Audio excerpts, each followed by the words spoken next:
Assalamualaikum warahmatullahi wabarakatuh. Perkenalkan, nama saya Radia Mutmainah. Saya dari Prodi Hubungan Internasional kelas A, angkatan tahun 2020 dengan NIM 2002046012.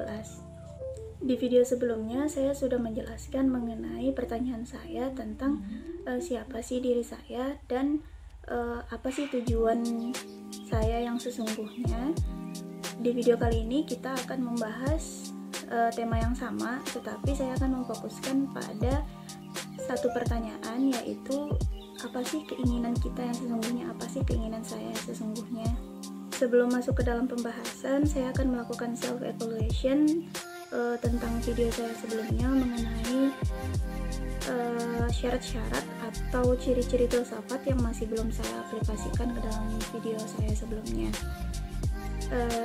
Misalnya menjelaskan secara sistematis. Saya rasa saya dalam video sebelumnya itu masih belum menjelaskan secara sistematis dan komprehensif karena masih rancu dan tidak beraturan. Kemudian di video sebelumnya juga saya rasa tanggapan saya itu masih belum terlalu kritis. Saya masih belum menjawab secara kritis atau menjawab secara lebih dalam lagi mengenai permasalahan yang saya tanyakan. Nah, di video kali ini saya akan membahas lebih banyak lagi tentang tema yang saya jelaskan di part 1 kemarin. Minggu lalu Ibu Uni sudah menjelaskan tentang beberapa tingkatan berpikir manusia, yaitu diantaranya ada yang pertama itu mythology thinking, common thinking, logic thinking, kemudian scientific thinking, lalu philosophy thinking, dan yang terakhir ada theology thinking. Nah, di dalam video ini saya akan menggunakan mungkin kebanyakan common thinking dan beberapa tingkatan berpikir lainnya.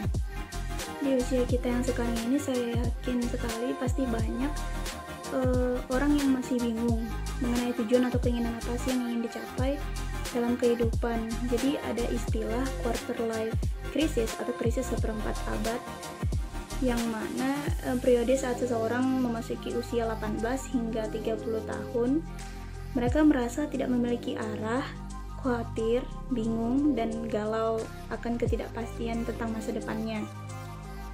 Tidak hanya itu, jadi orang yang mengalami quarter life crisis ini juga gak jarang selalu menanyakan kayak eksistensi kita sebagai manusia itu apa gitu.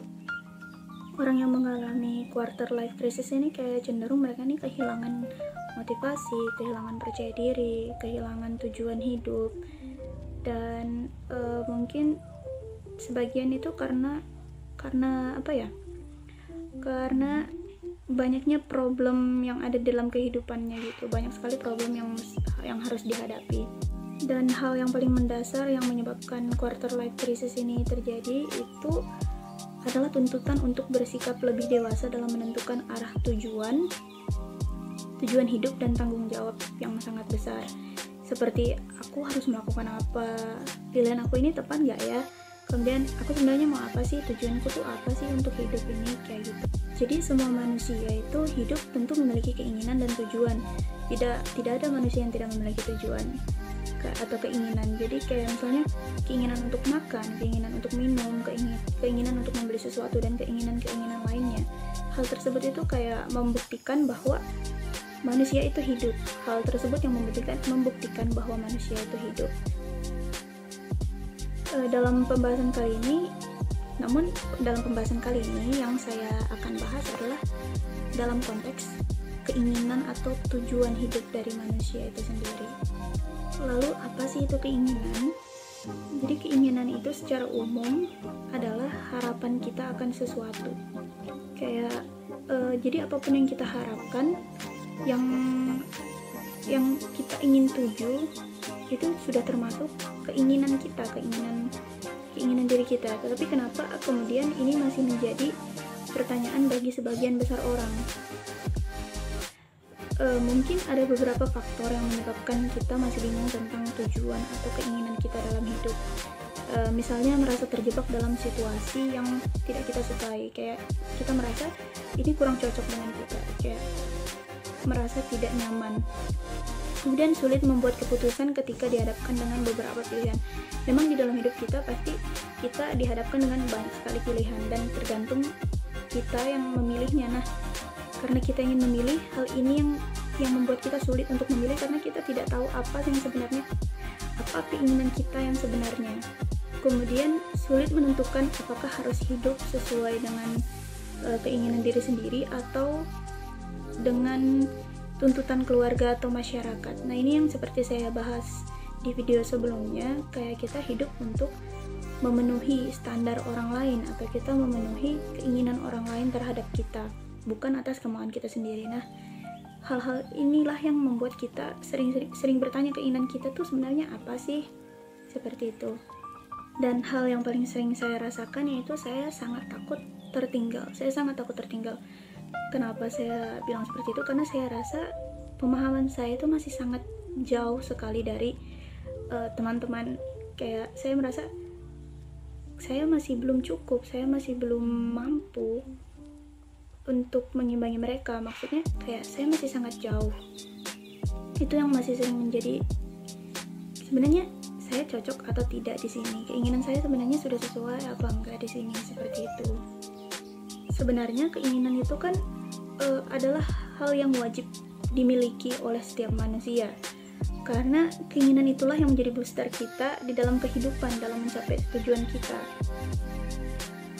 Jadi setelah saya belajar kelas filsafat minggu lalu, kan ibu menjelaskan tentang tingkatan berpikir manusia. Jadi dengan kita mempelajari itu, kita tahu di mana sih tingkat berpikir kita.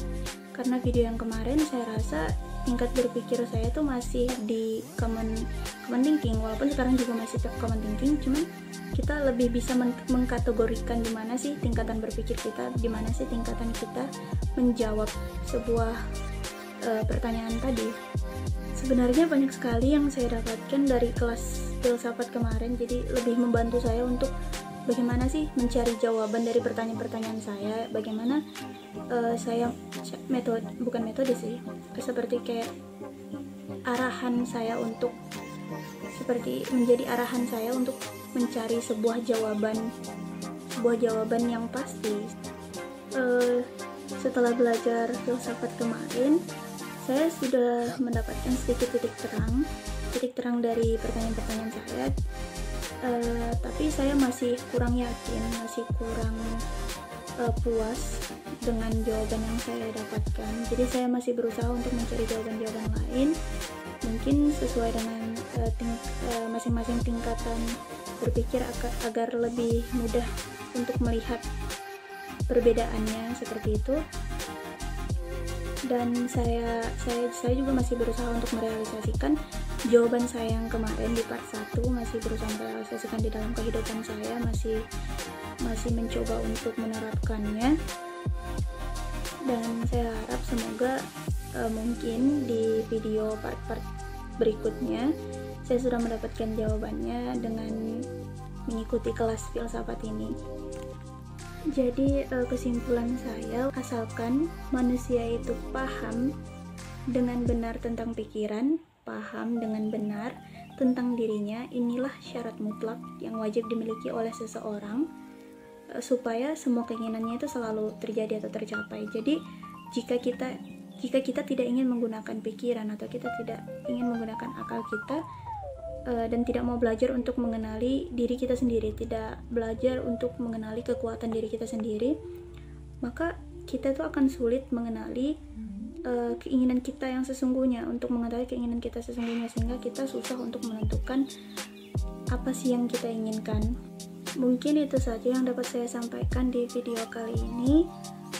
Saya sangat berharap semoga dengan pelajaran atau dengan kelas filsafat ini saya lebih tahu, maksudnya lebih tahu banyak hal atau lebih menambah wawasan saya tentang berfilsafat. Dan semoga dengan kelas filsafat ini juga saya lebih mengetahui apa sih jawaban-jawaban dari pertanyaan-pertanyaan saya selama ini. Sekian dari saya, kurang lebihnya mohon maaf. maaf apabila ada kesalahan. Wassalamualaikum warahmatullahi wabarakatuh. Sampai jumpa di video curhat filsafat berikutnya.